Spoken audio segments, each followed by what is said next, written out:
Cellist and self-advocate Adam Mandela Walden sets the tone for the 19th annual Autism Advocacy Day at the State House.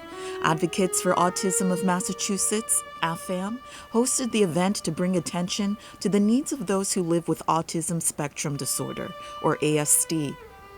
First and foremost, it's about the individual, and they are individuals who are stuck at home right now who do not have access to their services. They are regressing. They are experiencing mental health issues. They are not getting the services that they need to thrive. As well, there are individuals who are only getting a set of the services that they need to support. They're getting less than the services they need. And even individuals who are getting services right now, a lot of the organizations are experiencing such vacancy rates that they can't do their best job. Organizers recognize legislators working to pass bills to help the ASD community across healthcare and education.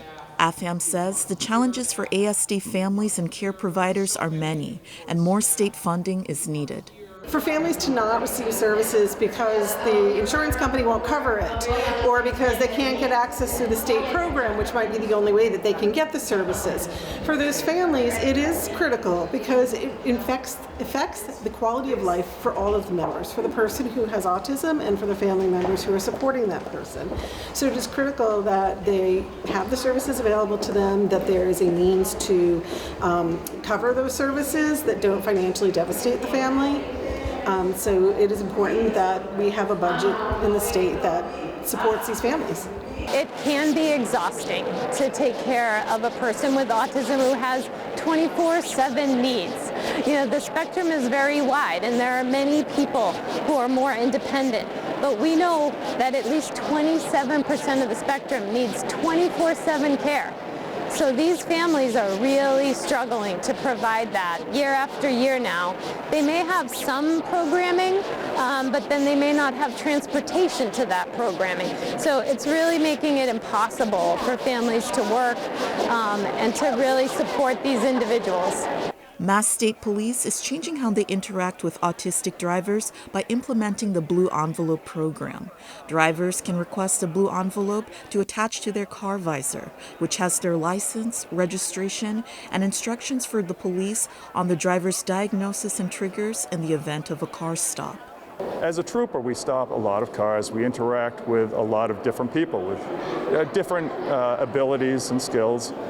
And this just starts the conversation. When somebody is nervous and apprehensive, it reflects back on us. And this hopefully puts them at ease, puts us at ease, and enables us to just communicate better.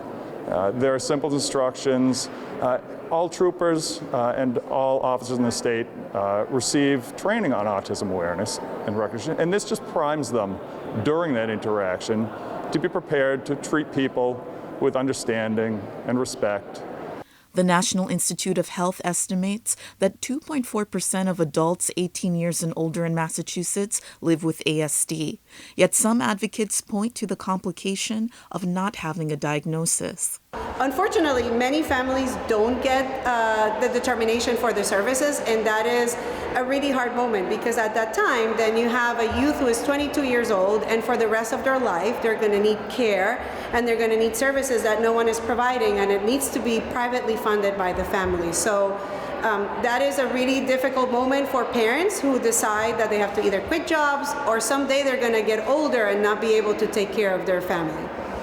AFAM says they'll continue to work so the autistic community may live fully and enjoy the same opportunities as the rest of the Commonwealth.